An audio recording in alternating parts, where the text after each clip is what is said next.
कहानी की शुरुआत होती है एक घने जंगल को दिखाते हुए। एक आदमी पागलों की तरह भाग रहा है, लेकिन ये जंगल इतना घना था कि यहाँ से बाहर जाने का कोई रास्ता नहीं नजर आ रहा था। यह आदमी सूरज को देखते हुए आगे बढ़ता है, लेकिन अब सूरज भी धीरे धीरे ढल रहा था। मगर इस आदमी ने भागना नहीं छोड़ा। भागते भागते एक पॉइंट आया जहाँ एक बोर्ड पर लिखा हुआ था पॉइंट ऑफ नो रिटर्न, यानी वहाँ से कोई वापस नहीं जा सकता। साथ ही इस बोर्ड पर नंबर 108B लिखा हुआ था। ये देखकर वो और भी ज्यादा परेशान हो जाता है। धीरे धीरे अंधेरा और बढ़ने लगा और पूरे जंगल में एक अजीब सा खौफ फैल गया। तभी अचानक एकदम से सारे परिंदे उड़कर वहाँ से चले जाते हैं। इस आदमी के कई मील के सफर के बाद भी उसे पूरे जंगल में कोई भी एक जंगली जानवर नहीं दिखाई दिया। न जाने ऐसा क्या था जिसे जंगली जानवर भी डर रहे थे। डर के मारे वह आदमी और भी तेजी से भागने लगा, लेकिन कई घंटों का सफर करने के बाद वह आदमी अचानक एक जगह पर आकर रुक गया और उसके चेहरे पर मायूसी छा गई, क्योंकि उसके सामने वही 108 नंबर वाला साइन बोर्ड था जिस पर लिखा हुआ था पॉइंट ऑफ नो रिटर्न। अब आदमी को समझ आया कि चाहे मैं जितना भी भागूं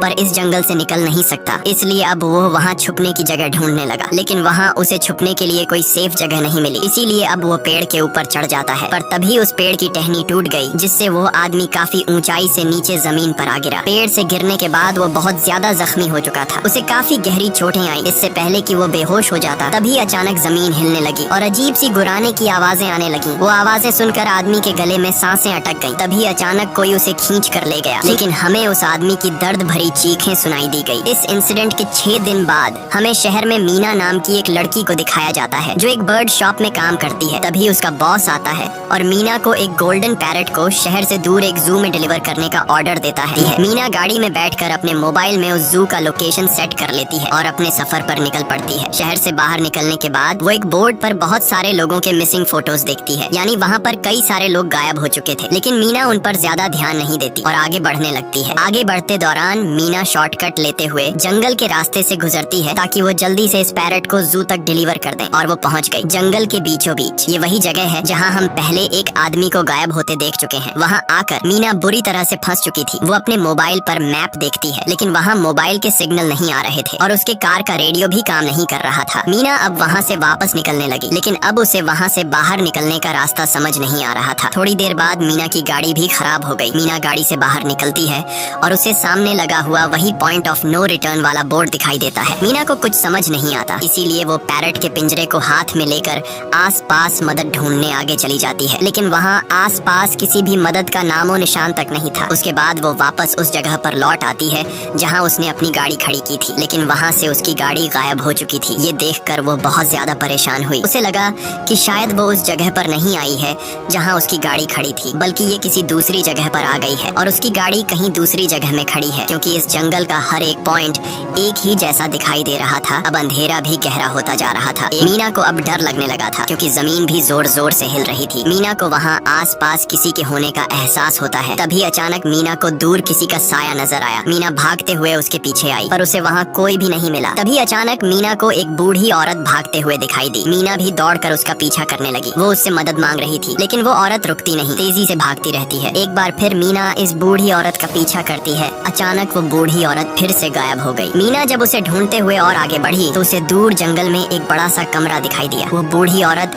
उस कमरे के दरवाजे को खोलकर मीना से कहती है, अगर जिंदा रहना चाहती हो तो जल्दी से अंदर आओ। ये सुनते ही मीना बिना सोचे समझे दौड़ते हुए उस कमरे की तरफ गई। मीना के अंदर आते ही उसने गेट को लॉक कर दिया। मीना देखती है कि ये कोई अजीब सा कमरा है जिसमें एक बहुत बड़ा सा मिरर लगा हुआ था। उस बूढ़ी औरत के साथ यहाँ 2 और लोग भी थे। मीना घबरा कर उन लोगों से पूछती है, ये कौन सी जगह है? इस पर उस बूढ़ी औरत ने जवाब दिया कि इस जगह को हम दी कोब कहते हैं। मेरा नाम है मैडलन, ये लड़की है कियारा और इस लड़के का नाम है डेनियल। बूढ़ी औरत मीना से कहती है कि अभी बातचीत का वक्त नहीं है, तुम जल्दी से हमारे साथ मिरर के सामने खड़ी हो जाओ, क्योंकि कोई हमें देखने आने वाला है। मीना पूछती है, आखिर हमें कौन देखने आ रहा है? तो वो बूढ़ी औरत उससे कोई जवाब नहीं देती। एकदम बाहर से अजीब सी आवाजें आने लगी। मीना डर के मारे पूछती है कि ये आवाज किस चीज की है? तो कियारा मीना को बताती है कि इन्हें हम वॉचर्स कहते हैं। वे शीशे के दूसरे ओर से हमें देख रहे हैं, पर हम उन्हें नहीं देख सकते। वे हर रात सूरज ढलने के बाद यहाँ आते हैं और हमें देखते रहते हैं जब तक सुबह का सूरज नहीं निकल आता। तभी शीशे के दूसरी तरफ से शोर आने लगा। मीना पूछती है, ये शोर कैसा है? उस बूढ़ी औरत ने बताया कि वॉचर्स तुम्हारे आने से खुश हैं, तुम्हें यहाँ देखकर तालियां बजा रहे हैं। मीना बुरी तरह से कंफ्यूज थी। वो जल्द से जल्द यहाँ से निकलना चाहती थी। मैडलिन जिन्हें वॉचर्स कह रही थी, न तो अब तक मीना ने उन्हें देखा और न ही किसी और ने देखा था। रात गुजर जाती है। सुबह होने पर ये लोग उस जगह से बाहर निकल आते हैं। मैडलिन बताती है कि वे वॉचर्स सिर्फ रात में ही बाहर निकलते हैं। दिन के वक्त हम लोग जंगल में आजाद घूम सकते हैं। मीना रात भर यही सोच रही थी कि कब सुबह होगी और जल्दी से मैं इस जंगल से बाहर निकल जाऊं। इसीलिए वह फौरन जंगल से बाहर निकलने का रास्ता ढूंढने लग जाती है। तब मैडलिन बाकी सबको उसे रोकने से मना कर देती है, जैसे कि वह जानती हो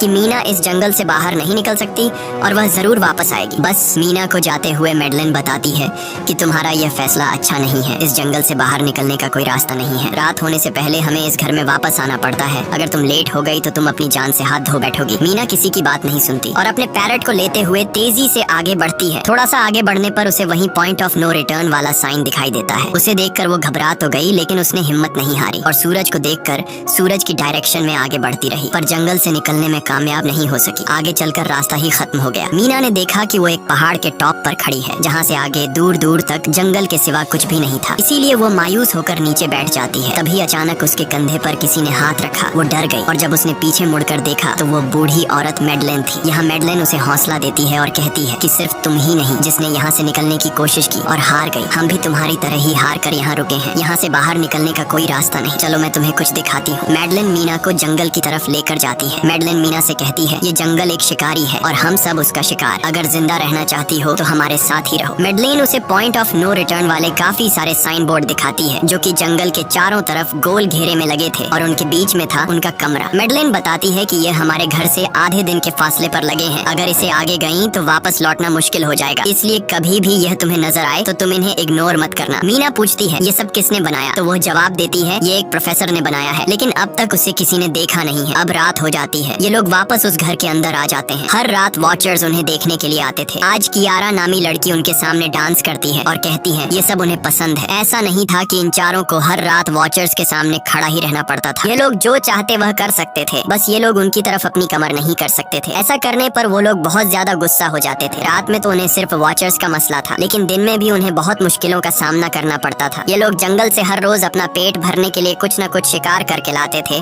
जिससे उनका गुजारा हो जाता। अगले दिन कियारा और मीना दोनों जंगल में शिकार करने जाती हैं। मीना कियारा से पूछती है कि आखिर ये वॉचर्स चाहते क्या हैं? कियारा बताती है, मुझे भी कुछ खास नहीं पता, लेकिन मैडलाइन कहती है कि ये वॉचर्स हमें देखते हैं, हमें ऑब्जर्व करते हैं, लेकिन अगर हमने वॉचर्स को देखा तो हम पागल हो जाएंगे, क्योंकि वॉचर्स बहुत ही खूंखार दिखते हैं। कियारा अब उसे एक गड्ढा दिखाती है और कहती है, ऐसे बहुत से गड्ढे इस जंगल में मौजूद हैं। दिन के वक्त सारे के सारे वॉचर्स उन गड्ढों में रहते हैं और रात में वो यहाँ से बाहर निकल आते। दिन के वक्त ये लोग इसलिए बाहर नहीं आ सकते क्योंकि सूरज की रोशनी उनकी स्किन जलाती है। कियारा मीना को बताती है कि वो 5 महीने पहले अपने पति के साथ इस जंगल में आई थी और तब से वो दोनों यहाँ फंसे हुए थे। पर आज से 6 दिन पहले मेरा पति जंगल में रास्ता ढूंढने निकला है। मुझे उम्मीद है कि वो जरूर वापस आएगा और हम सबको यहाँ से सेफली ले जाएगा। यहाँ हमें मालूम होता है कि असल में कियारा का हस्बैंड वही आदमी था जिसे हमने मूवी के स्टार्ट में देखा था, जिसे कोई यहाँ से खींच कर ले गया और अब वो मारा जा चुका है। इस तरह से बातें करते हुए ये दोनों कमरे के पास वापस लौट आए। यहाँ मैडलिन ने मीना को 3 रूल समझाती है जिंदा रहने के लिए। सबसे पहला ये कि वो रात के वक्त घर का दरवाजा नहीं खोलेगी। दूसरा, रात में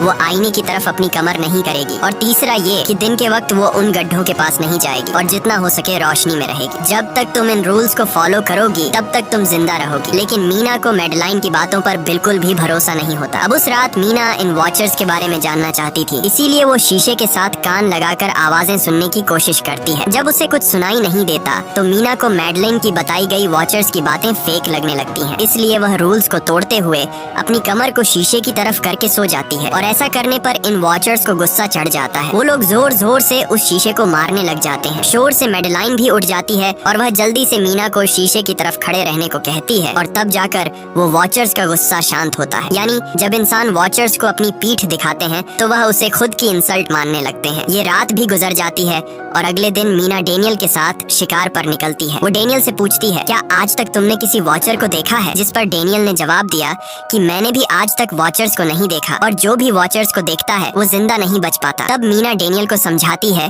कि मुझे लगता है कि ये सब मैडलाइन की बनाई हुई कहानियां हैं जिसके अंदर वो हमें फंसा रही है। हमें जरूर उन गड्ढों को जाकर चेक करना चाहिए, शायद हमें यहाँ से बाहर जाने का कोई रास्ता मिल जाए। डेनियल भी यहाँ रहकर बहुत ज्यादा तंग हो चुका था और वो भी किसी तरह से रास्ता ढूंढकर इस जंगल से भाग निकलना चाहता था। इसलिए वो मीना की बात मान लेता है और वो दोनों गड्ढे के पास पहुँच जाते हैं। अब मीना अपने आप को रस्सी से बांधकर इस गड्ढे के अंदर उतरती है। रस्सी का दूसरा सिरा डेनियल ने पकड़ा हुआ था ताकि अगर मीना को कुछ भी हो वो जल्दी से मीना को बाहर की तरफ खींच ले। मीना नीचे गड्ढे में पहुंच जाती है जहां उसे बहुत सारा इंसानों का सामान मिलता है। मीना उस सामान को इकट्ठा कर लेती है। ये सारा सामान उन लोगों का था जो जंगल में वॉचर्स के शिकार हो चुके थे। डेनियल रस्सी के सहारे कैमरा, साइकिल और जरूरत का सारा सामान को बाहर ले आता है। मीना अब नीचे इंतजार करती है कि डेनियल कब रस्सी नीचे फेंकेगा और मैं ऊपर चली जाऊंगी। और इससे पहले कि मीना उस गड्ढे से बाहर निकल पाती, उसे गड्ढे के अंदर किसी के आने की हलचल सुनाई देती है। मीना जल्दी से डेनियल को रस्सी नीचे फेंकने की आवाज देने लगती है, लेकिन तभी मीना को पकड़ने के लिए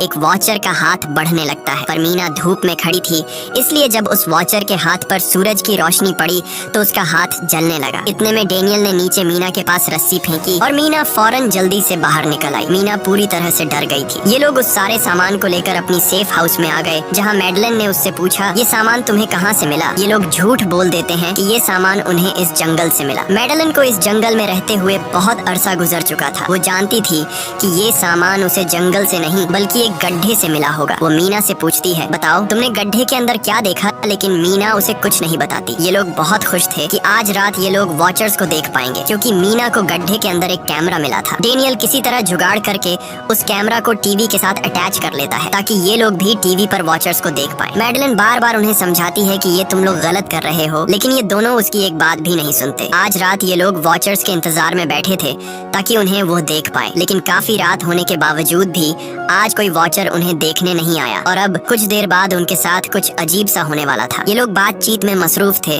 कि तभी उनका दरवाजा खटखटाया जाता है, यानी दरवाजे पर किसी ने दस्तक दी। उन्होंने जल्दी से टीवी की तरफ देखा तो वहाँ उन्हें इंसानी टांगे दिखाई दे रही थी। बाहर जो कोई भी था वो कियारा के हस्बैंड की आवाज में बात कर रहा था और वो जल्दी से दरवाजा खोलने को कह रहा था। कियारा को लगा कि जरूर उसका हस्बैंड यहाँ से बाहर निकलने का रास्ता ढूंढ आया है। वो जल्दी से उठकर दरवाजा खोलने के लिए जाती है, लेकिन मैडलिन बीच में आकर दरवाजा खोलने नहीं देती। वो कहती है कि मैं जानती हूँ बाहर तुम्हारा हस्बैंड नहीं है, क्योंकि मैडलिन जानती थी कि रात के इस अंधेरे में कोई भी इंसान इस कमरे तक नहीं पहुँच सकता। लेकिन कियारा को मैडलिन की बातों पर यकीन नहीं होता और वो दरवाजा खोलने की कोशिश करती है, जिसके बाद मैडलिन कियारा से कहती है कि वो तुम्हें फंसा रहा है, तुम उसका इम्तिहान ले लो, तुम उसे कोई ऐसी बात पूछो जिसके बारे में सिर्फ तुम या तुम्हारा हस्बैंड जानता हो। कियारा बाहर खड़े हुए इंसान से एक किताब के बारे में सवाल करती है जिसके बारे में उसे पता होना चाहिए था, लेकिन जब बाहर खड़ा हुआ इंसान कोई जवाब नहीं देता तो ये समझ जाते हैं कि ये वॉचर ही है। ये लोग जब दरवाजा नहीं खोलते तो वॉचर उनके बाहर लगाए हुए कैमरा को तोड़ देता है। और यहाँ हमें एक बात पता चलती है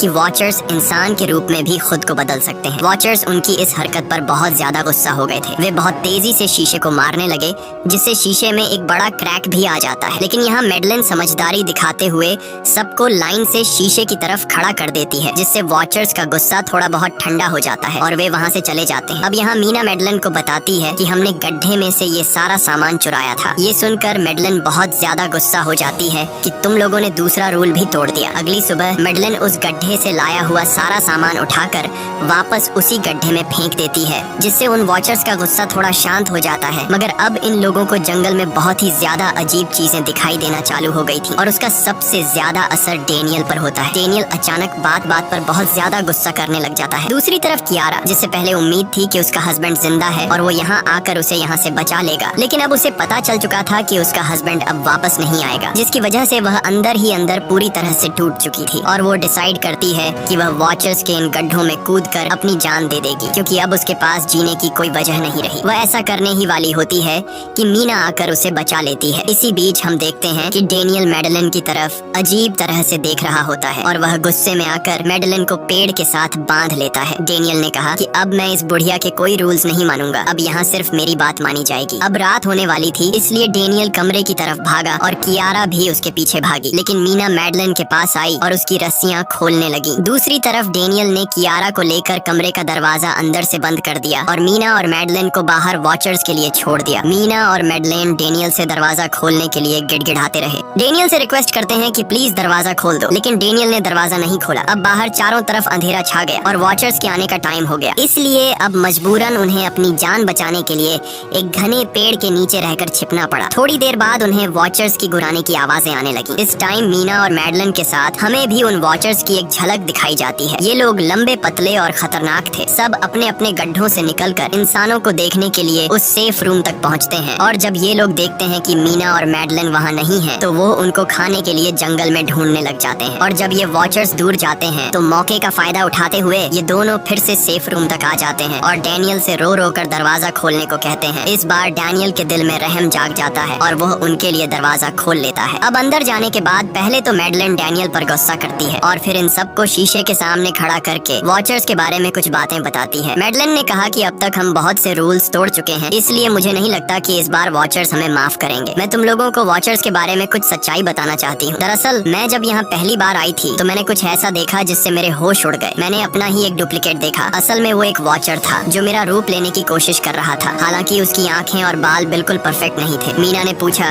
कि आखिर ये वॉचर्स हैं क्या चीज, जिस पर मैडलिन ने जवाब दिया कि ये सारे क्रीचर्स फेरीज हैं जो किसी जमाने में इंसानों के साथ मिलकर रहते थे। फेरीज पंखों वाले एक जादुई जीव थे, लेकिन वक्त गुजरने के साथ इंसानों को फेरीज की शक्तियों से डर लगने लगा। इसीलिए इंसानों ने फेरीज को खत्म करने का सोचा। इंसानों की तादाद ज्यादा थी, इसलिए फेरीज इंसानों का मुकाबला नहीं कर पाए। इंसानों ने इन फेरीज को जंगल में एक बहुत बड़े गड्ढे के अंदर कैद कर लिया और उन्हें श्राप से हमेशा हमेशा के लिए इस गड्ढे में बंद कर दिया। उसके बाद फेरीज कई 100 सालों तक उस गड्ढे में कैद रहे, लेकिन फिर वक्त के साथ उन्होंने जमीन के अंदर खुदाई करके निकलने के रास्ते बना लिए। आज वही फेरीज वॉचर्स के रूप में गड्ढों से निकलकर हमारे सामने आते हैं। हालांकि कई 100 सालों तक जमीन के अंदर रहने की वजह से उन्होंने अपने पंख और जादुई शक्तियां खो दी और साथ ही उन्हें सूरज की रोशनी से तकलीफ होने लगी, लेकिन अब भी उनमें रूप बदलने की शक्ति है। इस पर डैनियल ने मैडलिन से पूछा कि ये वॉचर्स हमसे क्या चाहते हैं और ये हर रात हमें देखते क्यों हैं, जिस पर मैडलिन ने बताया कि ये वॉचर्स एक बार फिर से जंगल से निकलकर इंसानों के बीच रहना चाहते हैं, लेकिन अपने असली रूप में ये इंसानों के बीच नहीं रह सकते। इसीलिए उन्होंने हमें यहाँ रखा हुआ है ताकि हमें देखकर हमारा रूप ले सकें और हमसे आज के दौर के तौर तरीके सीखकर इंसानों के बीच रह सकें। मैडलिन ये सब बातें बता ही रही थी कि अचानक सभी वॉचर्स वापस लौट आए और जब वॉचर्स को पता चलता है कि मैडलिन और मीना वापस अपने कमरे में आ गए हैं तो वो सब गुस्से से भड़क उठे और दरवाजा तोड़ने की कोशिश करने लगे। इन चारों ने टेबल को खींचकर दरवाजे के सामने रख दिया ताकि दरवाजा वॉचर्स तोड़ न सके, लेकिन वॉचर्स की ताकत काफी ज्यादा थी और इन चारों को पता चल चुका था कि जल्द ही वॉचर्स अंदर आ जाएंगे और उन्हें मौत अपनी आंखों के सामने दिखाई दे रही थी। तभी उन्होंने देखा कि टेबल को घसीटकर दरवाजे तक ले जाने की वजह से कारपेट पलट गई है। जब उन्होंने कारपेट हटाया तो उन्हें नीचे एक बड़ा लोहे का गेट नजर आया। उन्होंने जल्दी से गेट खोला तो उन्हें पता लगा कि नीचे एक बहुत बड़ा बंकर है। ये लोग जल्दी से उस बंकर के अंदर घुस गए और ऊपर से लोहे का गेट बंद कर दिया। ये लोग इस बात को लेकर परेशान थे कि ये बंकर यहाँ पर मौजूद था और इन लोगों को पता भी नहीं चला। इस बंकर के नीचे बहुत फैसिलिटीज थी, हजारों दिन का खाना, एक कंप्यूटर और भी बहुत सारा जरूरत का सामान रखा था। मीना जानना चाहती थी कि आखिर ये जगह किसने बनाई, इसीलिए वो उस कंप्यूटर को ऑन कर लेती है। उस कंप्यूटर में बहुत सारा डेटा सेफ था जिसे खोलने पर उन्हें पता चलता है कि ये सारी जगह प्रोफेसर मार्टिन ने बनाई थी। असल में प्रोफेसर को इन क्रीचर्स के बारे में पता था। वो इन वॉचर्स पर रिसर्च करना चाहता था, इसीलिए उसने ये बंकर बनाया था। पैसों का लालच देकर वो दूसरे इंसानों को काम के लिए यहाँ लेकर आता था और रात के वक्त मजदूरों को ऊपर कमरे में छोड़कर खुद यहाँ आकर छुप जाता था और वो वॉचर्स फिर उन इंसानों को खा जाया करते थे। अगली वीडियो में डॉक्टर मार्टिन बताते हैं कि उनकी रिसर्च के दौरान उन्हें एक सबसे अलग फेरी मिली जो रोशनी में भी उन गड्ढों से बाहर आ सकती थी। डॉक्टर बताता है कि उस वॉचर ने एक बच्ची का बिल्कुल परफेक्ट रूप ले लिया था जिसे कोई पहचान नहीं सकता था। वो बहुत अच्छी थी, उसने डॉक्टर मार्टिन को मारा नहीं। डॉक्टर मार्टिन उसे यहाँ ले आया। तभी प्रोफेसर ने कैमरा को दूसरी तरफ मोड़ा। तब उन्होंने देखा कि प्रोफेसर ने उस छोटी सी बच्ची के रूप में आए वो क्रीचर को पिंजरे में कैद कर लिया है। पता नहीं डॉक्टर उसके साथ कौन सा एक्सपेरिमेंट करने वाला था। उस कंप्यूटर में बहुत सी वीडियोस थी और हर वीडियो में कुछ न कुछ बताया हुआ था। मीना बस ये जानना चाहती थी कि आखिर में क्या हुआ, इसीलिए वो सबसे आखिरी वीडियो प्ले करती है जिसमें वह देखती है कि प्रोफेसर खुद को और उस फेरी को मारने वाले हैं। मरने से पहले वह इस जंगल में फंसे हुए लोगों के लिए यहाँ से निकलने का रास्ता बता देता है और कहता है कि शाम में जिस डायरेक्शन में परिंदे भागते हैं उस डायरेक्शन में भागने से वे लोग इस जंगल से निकल सकते हैं। उसने इस रिकॉर्डिंग मैसेज में कहा था कि अगर कोई इस जंगल से निकलने में कामयाब हो गया तो यूनिवर्सिटी में जाकर मेरी सारी रिसर्च तबाह कर देना। मैंने यहाँ आकर बहुत बड़ी गलती कर दी। उसके बाद प्रोफेसर ऊपर चले गए और फिर 2 गोलियों की आवाज आई जिससे उन्हें समझ आया कि प्रोफेसर ने पहले उस फेरी को मारा और फिर खुद को गोली मार दी। आज रात ये चारों बहुत खुश थे क्योंकि उन्हें इस जंगल से जान छुड़ाने का रास्ता मिल गया था। अगली सुबह सभी लोग अब बंकर से बाहर निकलते हैं तो देखते हैं कि उनका सेफ हाउस उन वॉचर्स ने पूरी तरह तबाह कर दिया है और आज के दिन उन्हें लाजमी इस जंगल से निकलना होगा वरना ये लोग मारे जाएंगे, क्योंकि रात को अब उनके पास छिपने के लिए कमरा भी नहीं बचा था। ये लोग अब यहाँ जंगल से निकलने के रास्ते में बढ़ने लगते हैं। वो परिंदे जिनके बारे में प्रोफेसर बता रहे थे वे तो शाम को उड़ने वाले थे, लेकिन उन्हें शाम होने से पहले जंगल से बाहर निकलना था। इसलिए मीना अपने पास मौजूद पैरेट को आजाद कर देती है। जिस डायरेक्शन में वह उड़ता है उसी डायरेक्शन में ये लोग चलने लग जाते हैं। चलते हुए रास्ते में ही उन्हें एक कब्र मिली। मैडलेन उस कब्र को देखकर बताती है कि एक वक्त था जब ये लोग इंसानों के साथ रहते थे, लेकिन इंसानों ने उनके साथ बहुत बुरा किया, धोखा किया और उन्हें यहाँ जंगलों में फंसाकर खुद चले गए। कई घंटे सफर करने के बाद ये लोग एक नदी के पास पहुँच गए। वहाँ उन्हें प्रोफेसर का एक बोट मिला, जिसको देखकर ये लोग बहुत खुश हुए। लेकिन उनकी खुशी अब कुछ ही देर की मेहमान थी, क्योंकि अब अंधेरा हो चुका था और वॉचर्स के आने का वक्त हो गया था। उससे पहले कि ये लोग डॉक्टर मार्टिन की बोट में बैठकर यहाँ से दूर चले जाते, तभी उन्हें पीछे से किसी की आवाज आई। जब उन्होंने पीछे मुड़कर देखा तो वो कियारा का हस्बैंड था, जो मदद के लिए चिल्ला रहा था। वो बहुत ही जख्मी हालत में था। बाकी सब बोट में बैठ चुके थे, इसलिए डेनियल अकेला उसकी मदद के लिए गया। डेनियल कियारा के हस्बैंड को खींचकर बोट की तरफ लाने लगा, लेकिन तभी ये लोग बोट से देखते हैं कि डेनियल जिसकी मदद करने गया वह कोई इंसान नहीं बल्कि एक वॉचर है, जिसने उनके सामने ही डेनियल का रूप ले लिया। वो लोग कुछ भी नहीं कर पा रहे थे। अब उस वॉचर ने डेनियल को मार दिया। उन्हें इस बात का पता था कि वॉचर्स इस नदी को पार नहीं कर सकते हैं और फाइनली ये लोग खुद इस नदी को पार करके शहर तक पहुंच जाते हैं। और कहानी में असल ट्विस्ट इसके बाद आया। शहर पहुंचने के बाद ये तीनों अलग अलग रास्तों पर चले गए और कुछ दिनों बाद अब मीना जल्दी से डॉक्टर मार्टिन के कहने के मुताबिक उनके यूनिवर्सिटी में उनका सारा डेटा खत्म करने के लिए आई। उससे पहले कि वह उनका रिसर्च डेटा डिलीट कर देती, तभी उससे वहाँ एक टेप रिकॉर्डर मिला और उस टेप रिकॉर्डर से मीना को एक नया राज मालूम हुआ। जब हजारों साल पहले इंसान और फेरीज एक साथ रहते थे तो तब उनकी शादी भी हुआ करती थी। इंसान और फेरी के मिलन से जो बच्चे पैदा होते थे उनमें इंसान और फेरी दोनों के गुण होते थे। उन्हें हाफलिंग्स कहा जाता था। उन हाफलिंग्स में एक खासियत थी कि वे रूप बदलने में इतने माहिर होते थे कि वे किसी मरे हुए इंसान का रूप भी बदल सकते थे। प्रोफेसर का मानना था कि जब इंसानों ने फेरीज को जंगल के अंदर गढ़ों में कैद कर लिया था, तब हाफलिंग इंसानों के बीच अपना रूप बदलकर चुपके से रहने लगे और वो आज भी किसी न किसी रूप में इंसानों के बीच मौजूद है। मीना जब प्रोफेसर के ऑफिस में आई और वहाँ पर जांचबीन करने लगी तो वहाँ उसके हाथ कुछ ऐसी तस्वीरें लगी जिसने उसके होश उड़ा दिए। उसने देखा कि तस्वीर में जो प्रोफेसर के साथ लेडी खड़ी है वो कोई और नहीं बल्कि मैडलेन है और असल में मैडलेन प्रोफेसर की वाइफ है। वो कंफ्यूज हो जाती है कि मैडलेन ने उसे यह बातें क्यों नहीं बताई। इस भारी कंफ्यूजन को शेयर करने के लिए वो कियारा के पास आती है और उसे बताती है कि जिस मैडलेन से हम जंगल में मिले थे वो असल में प्रोफेसर मार्टिन की वाइफ है, लेकिन उसने हमें ये सच्चाई इसलिए नहीं बताई क्योंकि वो खुद एक इंसान नहीं बल्कि एक रूप बदलने वाली फेरी थी। मैंने जब रिसर्च किया तो मुझे पता चला कि काफी साल पहले प्रोफेसर की वाइफ मैडलेन कैंसर की वजह से मर गई थी। ये सुनकर कियारा कहती है कि फिर वो मैडलेन कौन थी जो इतने समय से हमारे साथ थी। इस पर मीना कहती है, मुझे सब समझ आ रहा है। दरअसल प्रोफेसर अपनी वाइफ के मरने से बहुत दुखी थे और उसे हर हाल में वापस पाना चाहते थे और जब प्रोफेसर को इन रूप बदलने वाली फेरीज के बारे में पता चला तो प्रोफेसर ने उस रूप बदलने वाली फेरी को पिंजरे में कैद किया, जो एक बच्ची का परफेक्ट रूप लेकर उनके पास आई थी। प्रोफेसर ने अपनी वाइफ की फोटो दिखाते हुए उस फेरी को अपनी वाइफ मैडलेन जैसा बना दिया, क्योंकि वो फेरी बाकी फेरीज से अलग थी। वो दिन में भी बाहर आ सकती थी। मीना ने कहा कि मैंने मैडलेन को यहाँ बुला लिया है, हमें किसी तरह से करके उसे वापस जंगल भेजना होगा। तभी एक कार वहाँ आकर रुकी। जब उस कार से जो इंसान उतरा उसे देखकर मीना के गले में सांस अटक गई। वो कियारा थी, यानी कि अब तक जो मीना के साथ थी वो मैडलेन थी। उसने कियारा का रूप ले रखा था। कियारा जैसे ही घर के अंदर आई तभी मैडलेन ने कियारा के हस्बैंड के रूप में बदलकर उसे बेहोश कर दिया। मीना ने मैडलेन से कहा, आखिर तुम चाहती क्या हो? जिस पर मैडलेन गुस्से में आकर कहा, मैं फेरीज की सबसे अलग मखलूक हूँ। मेरे सभी साथी बचपन से मुझे चिढ़ाते थे। वो मुझे अपने साथ नहीं रहने देते क्योंकि मैं सबसे अलग थी। मैं उस जंगल में अकेली पड़ चुकी थी और मैं उस जंगल से निकलकर बाहर लोगों के साथ मिलकर रहना चाहती थी। फिर एक दिन प्रोफेसर उस जंगल में आया।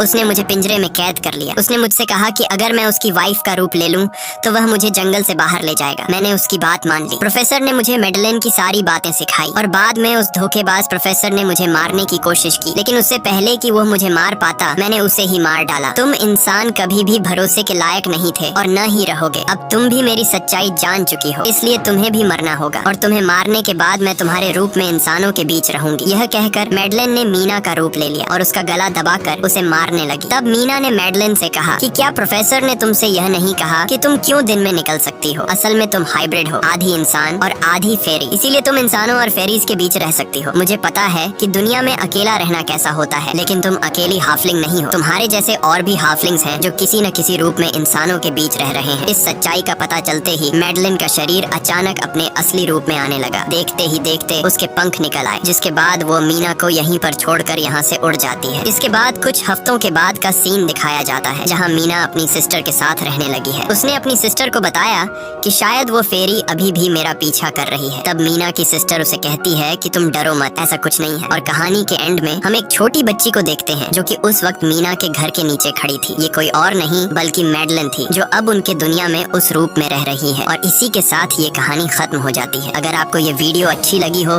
तो हमारे चैनल को सब्सक्राइब और वीडियो को लाइक जरूर कीजिएगा।